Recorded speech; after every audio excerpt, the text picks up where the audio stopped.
Nagaa fi ayyaanni Waaqayyo gooftaa keenya isiniif haa baay'atu. Obboloota koo jaallatamoo akkam jirtu? Ani obboleessa keessan Paaster Daammasuu Damiseeti. Fayyaa kilkila koo hin jira, Waaqayyoof galanni guddaan haa ta'u. Faarfannaan isinii qabadhee dhiyaadhe galgala kana. Faarfannaa kana otoo isinii hin faarfatiin dura macaafa qulqulluu keessaa yaada gara sammuu koo dhufu yookaan immoo akkan isinitti dubbadhu barbaadu tokkotu jira. Kutaan kunis immoo macaafa faaruu Ermiyaas boqonnaa 3 lakkoofsa 26 irraa jalqabeeti kan jiru. Akkas jira. Waaqayyo warra isa abdataniif warra isa barbaaddataniifis gaariidha. Cal jedhanii fayyisuu Waaqayyoo eeggachuun gaariidha. Namni bara dargaggummaa isaatti waanjoo ittiin barsiifamu baachuun isaaf gaariidha. Irra deddeebi'eet gaariidha, gaariidha, gaariidha jedha waan rakkinaa haasayeetu jechuudha. Lakkoofsa 27 irratti namni bara dargaggummaa isaatti waanjoo ittiin barsiifamu baachuun isaaf gaariidha. Lakkoofsa 28 irratti immoo yeroo Waaqayyo waanjicha isarra kaa'u kophaa isaa calluma jedhee taa'ee haa eeggatu. Tarii abdii qabataa kanaaf afaan isaa qabatee haa taa'u. Maddii isaa warra isa kabalanitti haa qabu. Ceephoos obsaan haa baatu. Lakkoofsa 31 irratti Waaqayyo bara baraan isa hin gatu jedha. Waaqayyo bara baraan isa hin gatu. Kana duwwaa miti. Waaqayyo gadda yoo namatti fideyyuu akka baay'ina gaarummaa isaatti immoo deebi'ee hin araarama. Waaqayyo gadda yoo namatti fideyyuu akka baay'ina gaarummaa isaatti immoo deebi'ee hin araarama. Egaa namoonni gooftaarraa lammaffaa dhalannee fedhii Waaqayyoo keessa jiraannu, aduu kana jala yommuu jiraannu, kiristiyaanummaan keenya siree afamaa miti. Siree afamaa miti. Wallaansoo qaba. Kanaaf jireenyi keenya gaaffiidhaan guutama biyya lafaa kanarra yeroo jiraannu. Waan gaaffiidhaan guutamuuf yeroo tokko tokko Waaqayyo iddoo ofiisaa jaallatu nu geessuuf jecha karaa nuti hin jaallanne irra nu oofa. Iddoo ofiisaa jaallatu, lafa ofiisaa barbaadu, waan ofiisaa barbaadutti nu baasuuf, waan ofiisaa jaallatutti nu baasuuf waan nuti hin jaallanne keessa nu oofa. Yookaan akka oofamnu eeyyama. Nutti bitaacha'ee ijoo rakkina keenyaa dhabnee abbaan dhugaa eessa jira Waaqayyo yeroon jennu jira.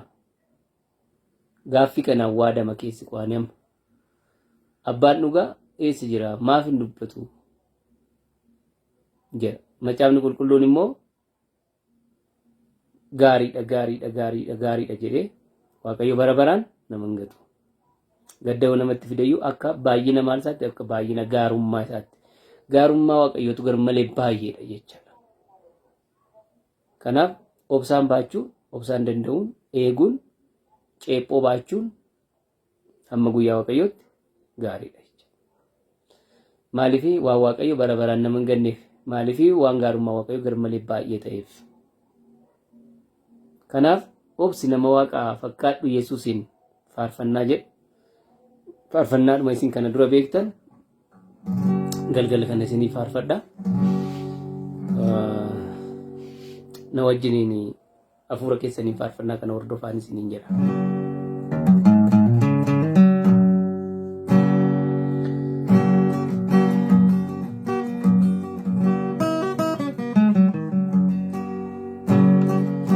Obsi nama Waaqaa fakkaadhu Yesuusiin.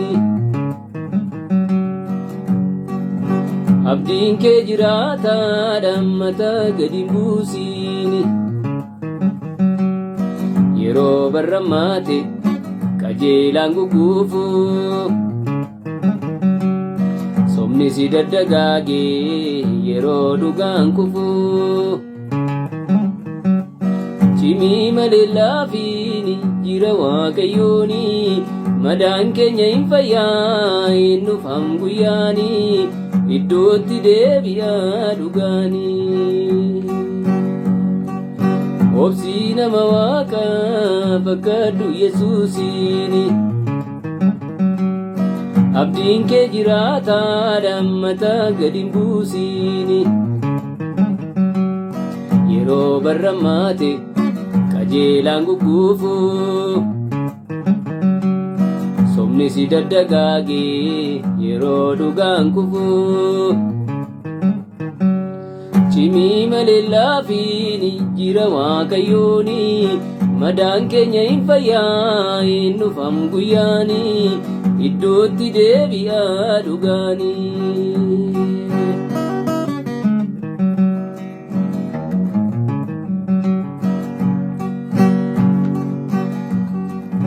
Gadi qabamuun kee bara baraan miti, badduun jiraataati sanyii badu miti. Innaata manattee cimaadha tikseen kee, Waaqayyo qajeelaadha hin ganne dhugaa kee. Eeggadhu siif dhufaa furiin kee. Obsii nama Waaqaa fakkaadhu Yesuusiini, abdiin kee jiraataa dammataa gadi hin buusiini. Yeroo barrammaate qajeelaan gugguufu, somni si daddagaagee yeroo dhugaan kufu. Cimii malee laafiini jira Waaqayyooni, madaan keenya hin fayyaa hin dhufam guyyaanii iddootti deebi'aa dhugaanii.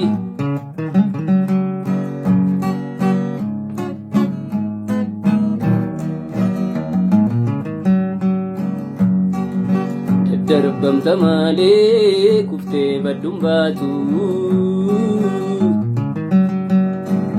cimaadha tikseen kee bineensi si nyaatu.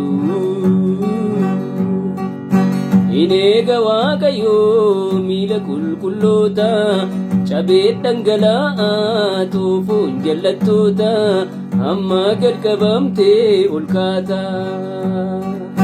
Obsii nama Waaqaa fakkaadhu Yesuusiini, abdiin kee jiraataa dammataa gadi hin buusiini. Yeroo barrammaate qajeelaan gugguufu, somni si daddagaagee yeroo dhugaan kufu.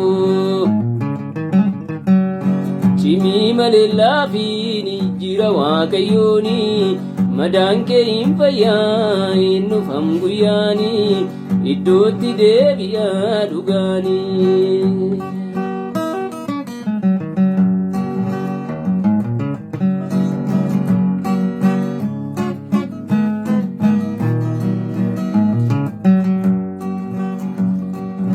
Karaan kee fagaatee laafus mogoleen kee,